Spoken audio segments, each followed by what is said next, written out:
राधा कृष्ण के प्रेम की आपको बहुत सारी कहानियाँ मिल जाएंगी, जिन्हें पढ़कर उनके प्रेम की पराकाष्ठा का एहसास होता है। लेकिन कुछ किस्से ऐसे भी हैं जिन्हें जानकर हैरानी होती है।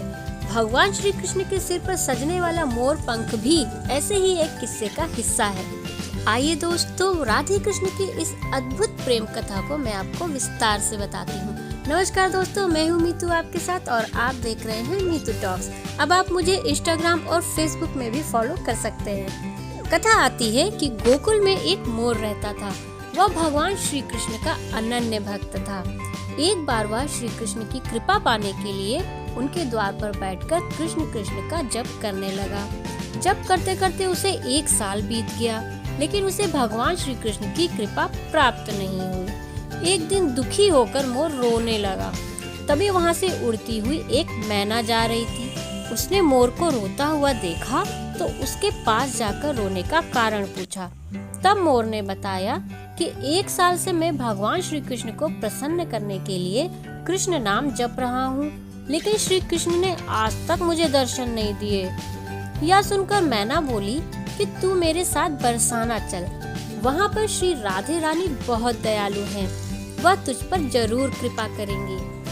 मोर ने मैना की बात मान ली और दोनों उड़ते हुए बरसाना पहुँच गए। मोर वहाँ जाकर भी कृष्ण का नाम ही जपता रहा।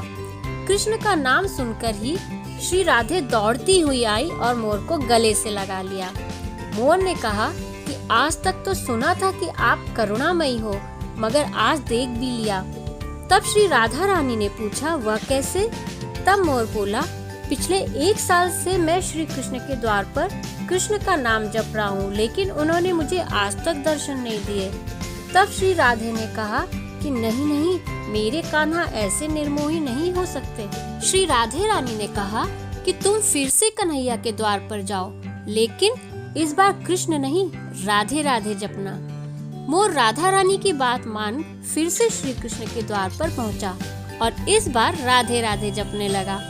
यह सुनते ही कृष्ण दौड़े चले आए और मोर से पूछा, तुम कहाँ से आए हो?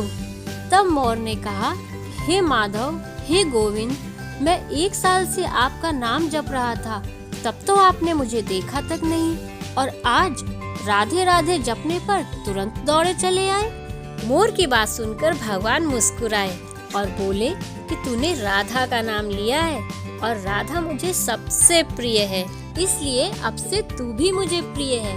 मैं तुझको वरदान देता हूँ कि जब तक यह सृष्टि रहेगी, तेरा पंख सदैव ही मेरे शीश पर विराजमान रहेगा।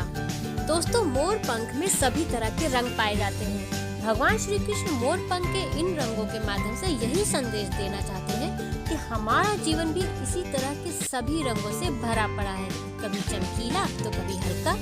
इसी तरह जीवन में भी इन रंगों की भांति कभी सुख आते हैं तो कभी दुख। यह जीवन रंगीन है, लेकिन यदि आप दुखी मन से जीवन को देखेंगे तो हर रंग बेरंग लगेगा, और प्रसन्न मन से देखेंगे तो यह दुनिया बहुत ही सुंदर लगेगी, बिल्कुल मोर पंख की तरह।